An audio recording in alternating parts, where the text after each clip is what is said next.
बिहार में वैश्य समाज एक लंबे समय से वैश्य आयोग उसी तर्ज पर गठित करने की मांग करता आ रहा है जिस तरह से सवर्णों के लिए सवर्ण आयोग है।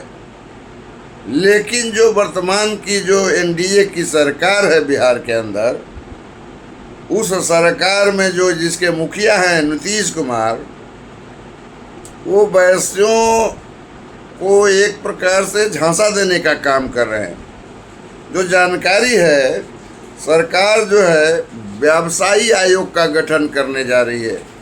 अब जो ये व्यवसायिक आयोग का गठन करने जा रही है, तो इससे वैश्य समाज को कितना लाभ होगा, इसी पर आज की हमारी चर्चा है। मैं संजय वर्मा, आप देखना शुरू कर चुके हैं स्टार टीवी बिहार। तो अब खबर विस्तार से।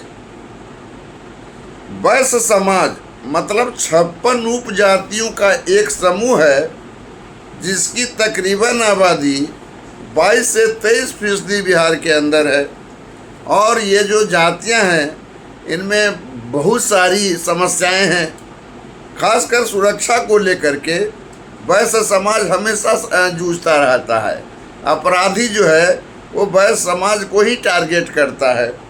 तो वैश्य समाज के लंबे समय से जो है ये मांग करता रहा कि जो वैश्य समाज को वैश्य आयोग बना करके कुछ उनको रिलैक्सेशन दिया जाए।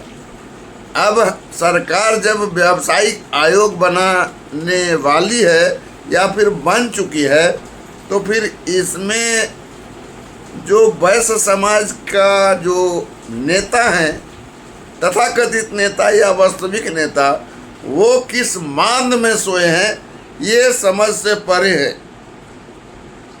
मजबूरी है उनका नाम को गिनाना। मैं चाहता हूं कि समाज के लोग अपने वैश्य समाज के नेताओं के बारे में समझे।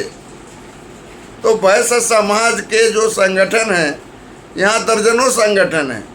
उन दर्जनों संगठनों के नेताओं में बहुत सारे नाम आते हैं। गंगा प्रसाद जो सिक्किम के राज्यपाल रह चुके हैं, समीर महासेठ जो बिहार सरकार के उद्योग मंत्री रह चुके हैं, विजेंद्र चौधरी,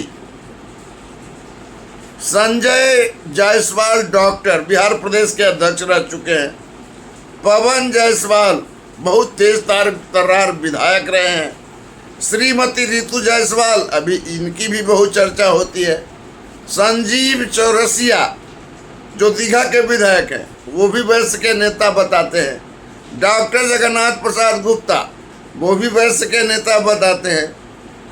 इस तरह से अगर गौर करें आगे, तो मुकेश नंदन वो भी अपने आप को वैश्य समाज का भारी नेता बताते हैं।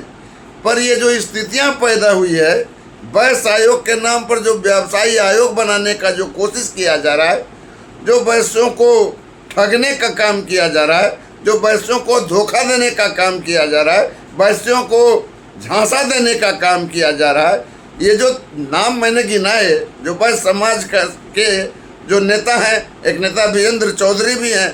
तो इस तरह से वैश्य समाज के दर्जनों नहीं कहिए कि सैकड़ों नेता हैं जो कहते हैं कि हम वैश्य समाज के बहुत बड़े अलंबरदार हैं, हितैषी हैं। लेकिन आज जो परिस्थितियां पैदा हुई है, तो सवाल है कि ये जो स्थिति हो रही है, तो इस स्थिति में ये सारे के सारे वैश्य समाज के नेता आखिर कहाँ सोए हुए हैं, आखिर किस मांद में छुपे हुए हैं, आखिर किस गुफा में डूबे हुए हैं, सवाल इसका है। अगर ऐसा हो रहा है, तो आखिर वैश्य समाज का जो रहनुमाई करने वाले लोग हैं, अगर उनका ये रवैया रहेगा, तब तो वैश्य समाज को एक बार फिर से अपने आप को सोचना पड़ेगा कि हम जो है कि हमको सरकार तो झांसा दे ही रही है, ये जो नेता हैं हमारे, जो वैश्य समाज के रहनुमा कहलाते हैं, जो वैश्यों के संगठन हैं, वो नेता जो है भी उसी तरह से कार्य कर रहे हैं जैसे सरकार कर रही है। सरकार अगर उनको झांसा दे रही है, तो फिर उनके जो ये तथाकथित नेता हैं या फिर रियल नेता हैं, वो भी उनको झांसा दे रहे हैं। तब वैश्य समाज अब करे तो क्या करे, चौराहे पे खड़ा है, उसका नेतृत्व भी ठगने का काम कर रहा है और साथ साथ सरकार तो ठग ही रही है।